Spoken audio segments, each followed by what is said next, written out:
Hello and welcome to the Arsenal BiteSize Podcast. I'm your host Clayton at ClaytSAFC on Twitter. And for those of you on YouTube, you can see I'm not joined by my co-host at FPL Nima. It's our boy Pontus at FPL Krona in the house. How you doing, mate? I'm doing great. How are you Nice doing? one. Yeah, all good, all good. It's obviously an international break at the minute, so we're taking a little bit of a pause from the regular previews, reviews. So I asked the listeners, can you send me in some ideas? And you sent in an absolutely brilliant one of using your kind of sports science studies to look at injuries and potentially Arsenal's approach to injuries. And I'm sure there's a whole whirlwind of tangents we can go down today. But Definitely. um, yeah, I guess if you want to summarize in your own words, what was it you wanted to talk about today? Yeah, basically just I'm not an expert as such, but like I have some insight with my studies. So just injuries in general, because I think both in the FPL community as you're a part of and general football Twitter, like you see injuries and people like overanalyze and often like don't really know what they're talking about, but it makes it sound like I know exactly what's going to happen and why this is bad or why this is good. When reality is, in most cases, we barely know anything. Yeah, yeah, definitely. And I guess, yeah, to start, what would you say are different types of sport-related injuries, and specifically in football, what ones would you say are the most common ones? In general, I would categorize it into two sort of types. One is overloading injuries, where like the one Haaland had in his foot, Okay, or like Grealish when he was the last season at Villa, his shin. Basically, they had like stress fractures on their bones, which isn't from like an acute injury, which would be the other category, like a specific event that happened, like when you pull your hamstring, for example. It just builds over time. You have possibly trained too hard, or just gotten unlucky. Some maybe gotten stamped on the foot for Haaland's case, and then overload. sure. You can't really identify when the first issue started. It just sort of builds up, Okay. and And in then terms acute. of those overload injuries, how is there anything teams can be doing better to manage that? Is it simply I look at Bukayo Saka every week, and like many Arsenal fans, we're always like, oh, is he actually worn out? From your sports science background, is that surely the professionals wouldn't be playing him if he was in this perceived red zone? Like, is that something that can cause the overload effect? Of course, it's possible, but I don't know if you follow me when I'm in those debates on Twitter. I'm more in the camp I of don't. I'm really reducing my Twitter time at the minute, so no. I'm more in the camp of like if he would be at the very high risk of injury or overloading, they wouldn't play him. And Sure. of course, it can still happen, but most of the injuries are like knocks, etc., and that can lead to overloading. But you would assume they have checked it and make sure he isn't in a red zone. You know how Liverpool always treated Salah, he keeps playing and then randomly he drops out, etc. So I think most people overreact and just look at minutes. But if you look at minutes on like Vinicius Junior, Bellingham, etc., they have played Yeah. very similar minutes. Saka isn't like an outlier compared to those.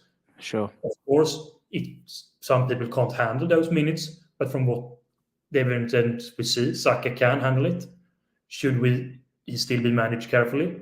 Probably. And I think we've seen that happen more lately because he's Yep. taken almost 60, 70, which he wasn't done before. And I don't think that's necessary because he's in a worse state now. It's just because we have the option of doing so.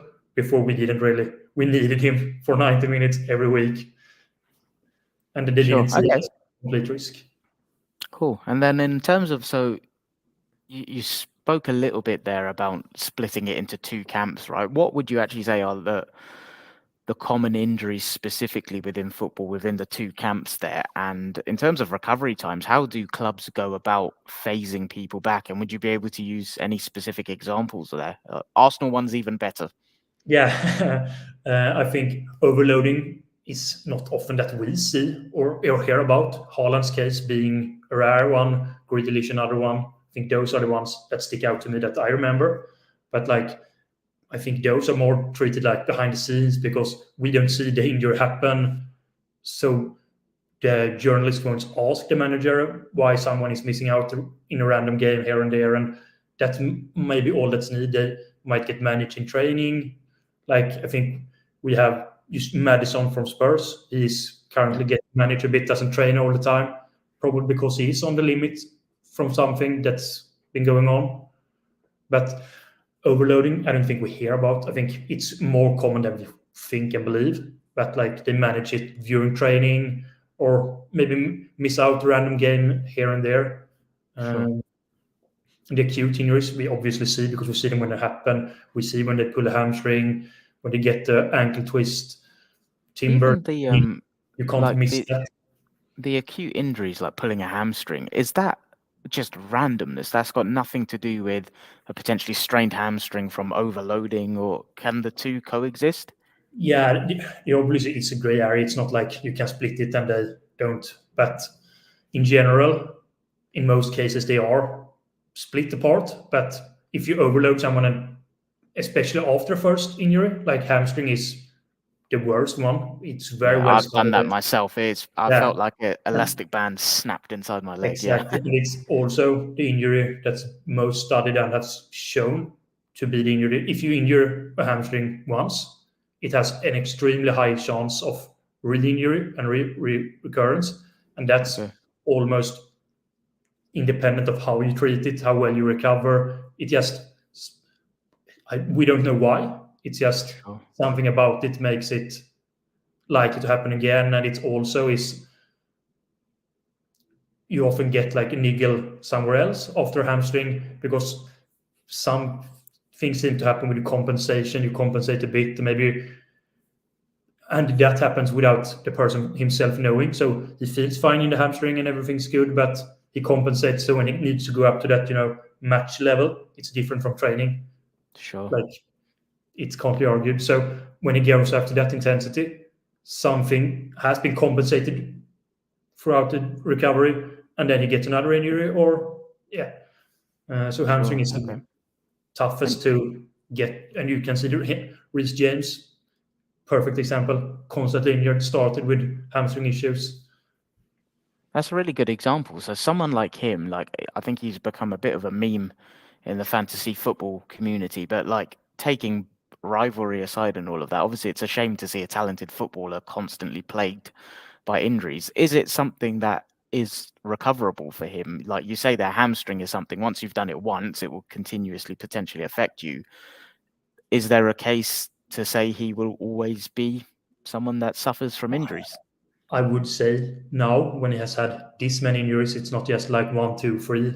It's, I don't know, seven, eight, 10. He probably will suffer from injuries, and I think he should have at least at some point had, because no, I don't think Chelsea men have done completely wrong with how they have really introduced him into play, etc. But after him still not recovering and still getting injured again, maybe they should have like for 2 months. You're now fully fit. Sure. You should still only play for the under 21s. Yes, be extra careful with him because he has this history. But as we both know, it's professional football. He is important. He's extremely good when he's fit, and he probably wants to play. He doesn't want to play for the under 21s.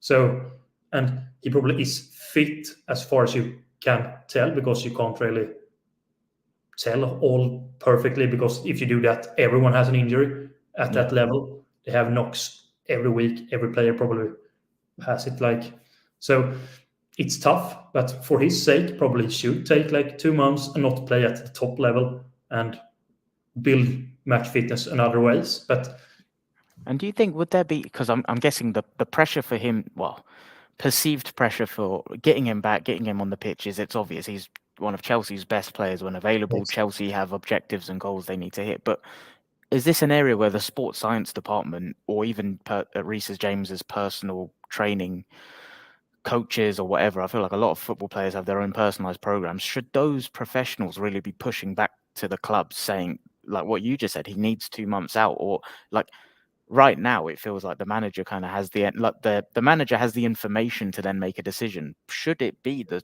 sports scientists actually making the decisions for them?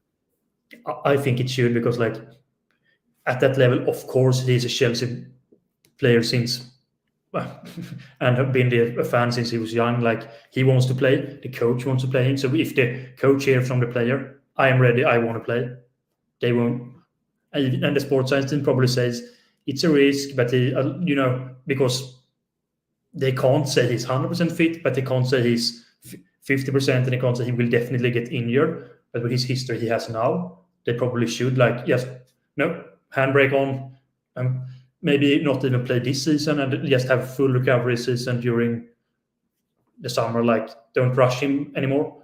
But it's never just like black and white, because in some cases they have these injuries and suddenly it just clicks and they haven't really changed anything. So it's very tough because you can't really tell why it keeps happening.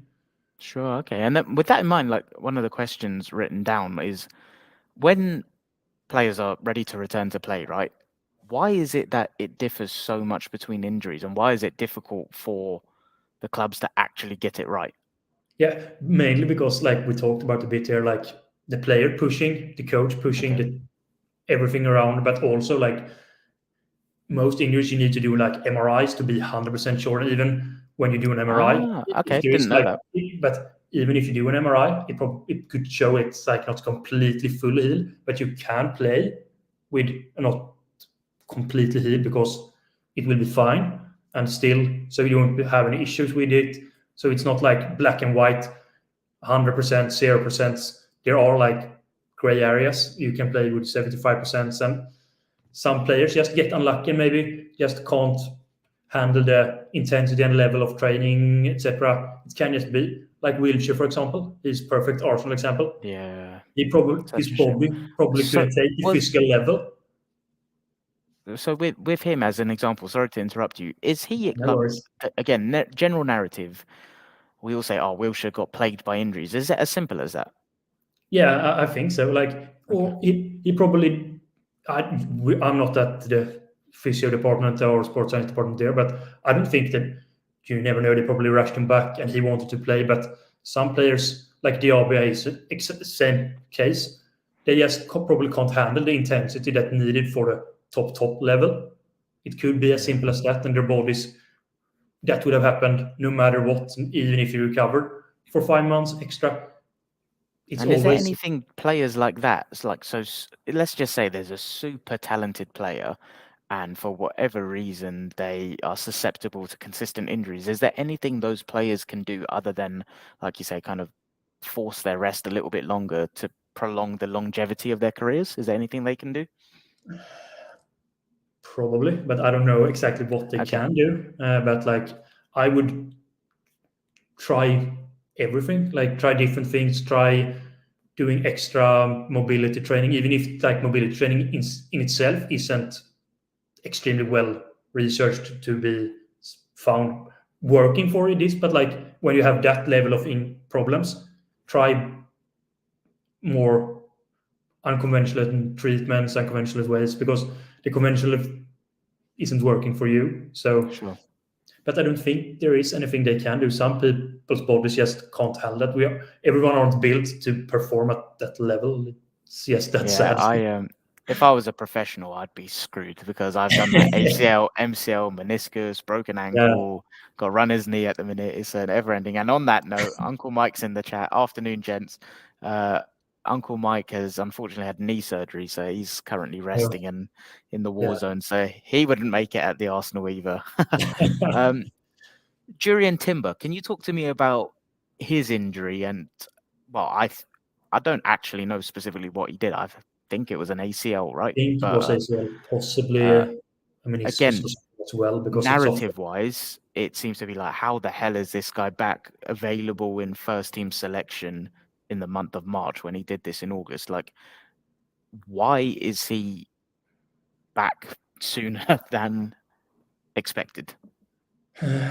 Well, two reasons. And is it dangerous? Like, is there a potential that they rushed him through the process? Yeah.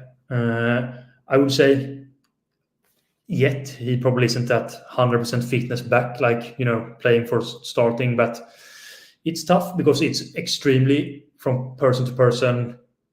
some people can get back after like 6 months. Some players need 12 months. And I wouldn't say from what I've seen is anything remarkable or incredible about his recovery. Like, it's gone fast, Okay. but it's not. If he was back playing 90 minutes every week, that would be amazing. But so far, he's back in training and like not pushed extreme boundaries or limits. Probably faster than majority of people, but not like, wow, he's amazing, his recovery is great. But it also, to get back to like the starting question you had about how he's doing, and from what the research shows, in many cases it's like case to case, very different, and the player's mentality can have an impact, but how do you quantify that? So the research is like, it seems to have an impact, but we don't know how big the impact is, because with form in football, for example, how do you quantify form versus a player having just being lucky for a few It's months? subjective, right? Yeah, exactly. So the same is with mentality, or like how keen you are to push on, because for injury, he probably has had setbacks, even if we haven't reported them, because everyone has during injury, or at least he has probably struggled mentally, because who wouldn't? He's away from his sport he loves, and especially new move, everything. So the fact he has mentally been able to push this hard and be ready as this early, that's incredible. But I wouldn't say like physically he's done something that's amazing so far. And I Okay. wouldn't be surprised if he now gets introduced and starts playing minutes again, if he gets a small niggle in like calf, hamstring, something, because that often happens. Even more, I talked about it with the hamstring, but even more with knee injury, that you compensate, and the intensity is much higher in games than training. And when you've been away for that long, it's even more like you can't help it. Even if you've done everything perfect, you will somehow have compensated. Sure. So do you think with Timber it will be a case of substitute appearances for a few weeks and then, I don't know, start a perceived in air quotes easy game at home, give him an hour, then build him up that way? Or do you think it will Yeah, just be a case of start him, see how he gets on?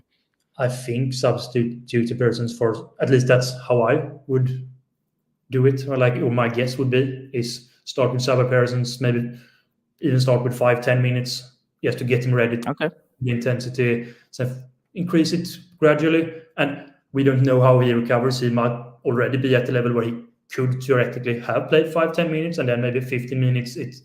That's why I say we don't know the whole story. We never do. We hear he's back in training, but sometimes, with injuries, we hear it and we find out a year later, no, but he was back a month before we even knew he was back, because even the media didn't know, like they hide it very well. So, but if he's back and ready, I think he could be able to play a few games this season, but I wouldn't I hope you don't push him too hard, because if he doesn't, it could get another injury, and then he probably wants to play Euros. I know we have seen some reports that he doesn't want to play Euros, but I would be more cautious to possibly even be very careful and not rush him back, and maybe not even start him if he's not very needed. If we have Zinchenko and Kivior and Tomiyasu fit, don't rush him. Maybe don't even start him if he's not desperately needed and extremely ready for it. I would be very cautious with him so he can get to preseason, because if he goes to Euros, he gets less of a preseason, which, especially in his case, will have an impact. Of course, yeah. It's like a knock-on domino effect, isn't it? Sure. Exactly. And one person there you mentioned, Tomiyasu, is he falling into the category, in your opinion, of someone we need to keep an eye on from an injury perspective, or has he just been unlucky? Both, I would say. Okay. Probably been unlucky, but I think the main reason he isn't available now is he probably decided with Japan that he probably wasn't fit enough to play, really. He probably didn't train between games, etc., because he came back to us reportedly not injured from what we knew, but hasn't been able to play. So he probably wasn't ready to play for Japan, but he still decided to do it. They sacrificed for the country because it's very important. So I would guess he wasn't ready then. And made it, and now when Arsenal is in the position they feel like they can allow him to get back. But he's definitely one to be a bit worried about. But I don't think it should. It's like he shouldn't be needed as much going forward as we strengthen our squad. So I don't see it as having an impact on Arsenal, the team itself, because we have cover for him. And then final couple questions from me. How would you describe Arsenal's injury policy at the minute? And would you say you've seen any changes, A, in Arteta's era as manager, and B, like a general longer time span of 10, 15 years? Like there definitely would have been changes, but can you outline them for the layman listener like me? Yeah, for me, definitely been a change during Arteta's spell. We had a small squad. He wanted to get rid of the old players like Cassette, Aubameyang, Özil, etc. And he's played Saka, and ideally he probably wouldn't have played Saka, Martinelli, White, for example, as much as he has had to. But his squad was so thin, and it's top level football, and the players say they're ready, and then they play. And I think he has been a bit lucky, because when I heard about, I don't know, it hasn't been confirmed, but the holding story about White on the Newcastle game, that's extremely risky if that's true, because he could get a KDB injury and be out for like 6 months with that type of injury during a game. So I think they have gambled and got a bit lucky, but also probably, like we talked about, the sports science team haven't been absolutely worried about the players that have played the most minutes, because they probably haven't been in the red zone that much. So it's a bit of both. And now I think we've seen it. We talked about Saka. His minutes are being managed now, because the games that we can take off when we're up at 3-0, for example, 4-0. And he has the squad now to rest players, to use players. He doesn't rush back. Tomiyasu doesn't rush back. Zinchenko, because Kivior is doing extremely well. In attack, he hasn't needed to rush back Jesus, because Trossard has played well, Havertz has played well. Eddie, everyone has different opinions, but he has played well enough that it hasn't needed to rush.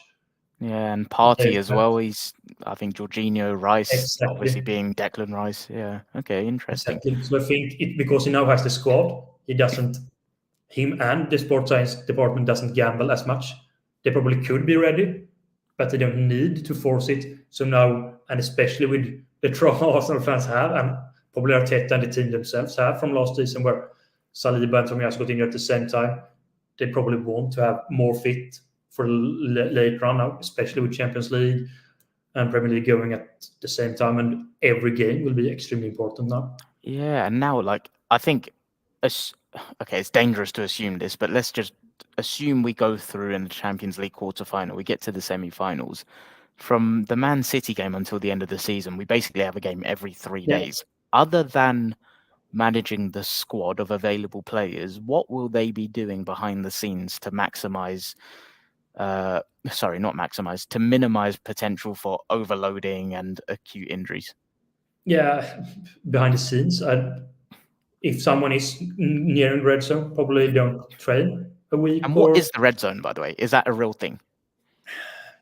Yeah, but like it's not as clear and obvious. Like I think you're understanding when I talk. It's very gray area. It's not like, oh, he's definitely in the red zone. It's about from what the physios measure during tests. They have regular, like, probably sprint tests, etc., during training, and how the players feel. It's subjective and hard data combined, and they learn how each player responds. Like some players, like Saka and Salah, probably perfect examples.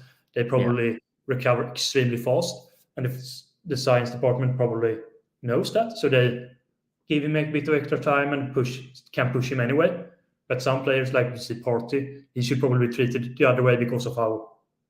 So it's behind the scenes. They probably do. It's not the red zone, like, oh, he's played a decent amount of minutes, he's definitely in the red zone.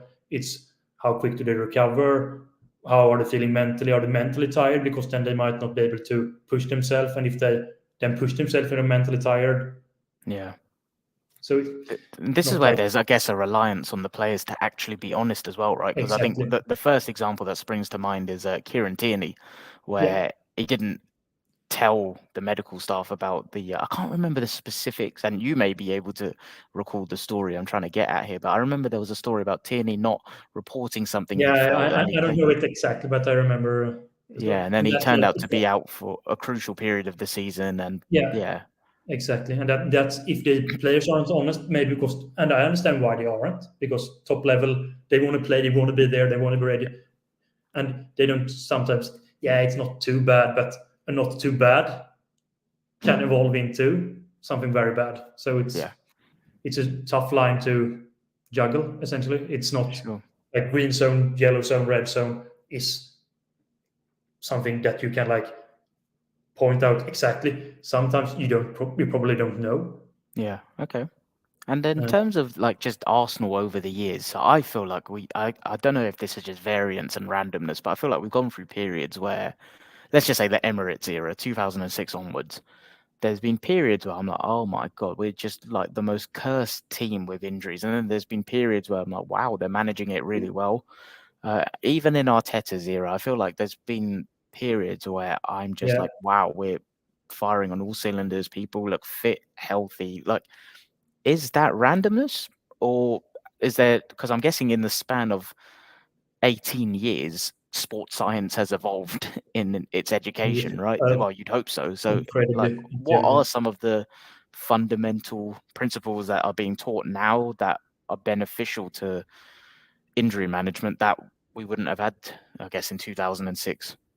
Yeah, just in general, like everything, science gets better. We learn more, and injuries have been a puzzle and still are, but we are better at like. I think the players are more aware of what to tell us. Like we talked about honesty, they're better at being honest, better at, and everything gets better. Like I think I won't quote, don't quote me on this, but I think I heard something from like I think it was Pep, but it could be someone else. Look, everyone wants to learn how do you get better at football. It's like we are almost at the limit where physicality is like you can't get much fitter, you can't Yeah, get much pass harder. Like it's the mental game that's left. So the same with injuries, we haven't learned so much. So now it's just because I think classic cases are Ronaldo, the Brazilian, and Michael Owen. I think if those played today and had not maybe exactly the same injuries, but similar injuries to what they had, they probably would have a much longer career at the top yeah, level because sure. we know much more important about how much important rest is. I think that was underestimated before. We know to not load Yeah, I someone guess and back force then them it to was training, and like I think you can see that sometimes with the older managers how they. I play for my through pain. And yeah, yeah, perfect example for me is Roy Hodgson at Crystal Palace. I don't understand why he has played Essa and Olise so quickly after injuries. They gotten like probably a small hamstring strain, but 2 weeks later they're back playing 90 minutes again, yeah, and it just he probably has that old school mentality of just go and go go. sure. Uh, and Interesting. Okay. I think it's we get new info, and some teams, some players, some managers are better at okay, this is the new data. I accept and change with it. Some don't change with it. So I think we just know more about everything, not just the injuries itself, but how to recover, when to push, when to not train as hard during season. And maybe we have also learned that because I think it was very common before that you train very hard during preseason and then Yeah, lower the training intensity during the season, which has shown later on that actually makes it riskier to get an injury because the body isn't used to the intensity. You hear Pep, you hear Klopp talk about rhythm. They need a rhythm because that's yeah. how they stay fit. We have seen that's in something that's important. So everything has gotten to a higher level of knowledge essentially. Yeah, and this is where like you partner the industry of ever evolving information And this is why I'm so grateful we've got someone like Mikel Arteta as our manager, because as a manager, you can I know we spoke about this earlier, like Yeah. subjectivity and stuff, but I get the feeling he is someone that is open to new information, is Yeah, I agree. constantly learning himself. Like you see stuff about him speaking to other industries and coaches about best practices in training. And I think that's where I think the edge in professional sport is quite often around like a philosophical lens and 100%. like the mindset of, are you able to grow, learn, evolve? And I Yeah. think you see that in his approach. So I think that's where you kind of marry up in the injury context with where sports science is heading, and you marry it up with Mikel Arteta as our manager and how he thinks. And I think like we're best placed to take new information on board and Yeah. find those edges. Do you get the same feeling? No, I agree. I think the areas I think it's very obvious. Like when he first came, he was very insistent on playing the new 4-3-3, but we realized with the squad, no, we can't. So he went back, played much more defensive. Still played from the back, but more pragmatic than what he wanted. And with new coaches, he brings in set piece coaches, gives them much more freedom. It feels like he wants to be challenged, and not like my opinion is the only one that matters, which I think was more the case before. Like the boss decided and everyone else just followed him. I think him, Pep, Klopp is probably the same. They want to be challenged. They want to push. They want to have someone that. If Arteta says something, he probably wants them to agree to some extent, but also like, no, I don't think this is the best approach to this, for example. And I think giving everyone room to express themselves and push the level is something I think he's very good at. Yeah, 100%. And then is there anything else that you feel like you've not covered that you'd like to talk about specifically on this topic? No, I don't think so. I think we've covered the most. It's just a gray area. We don't know enough of most cases, and recovery after and return to play is like from player to player. And I think most often the clubs gamble a bit because Yeah. the level and the need, how important it is for them. But sometimes they get lucky and sometimes they get unlucky. Like we can't say what it is, but we are on Twitter. You want to be the loudest scream. Tomiyasu is a dickhead because because he doesn't take it seriously enough or whatever. He probably does got a bit unlucky, and we have needed him extremely much, which has probably been the biggest issue. He probably has needed to recover a bit more, but we have needed to gamble a bit more. But now we don't have to gamble, so we hopefully Yeah. can recover and stay fit for this year and the future as well.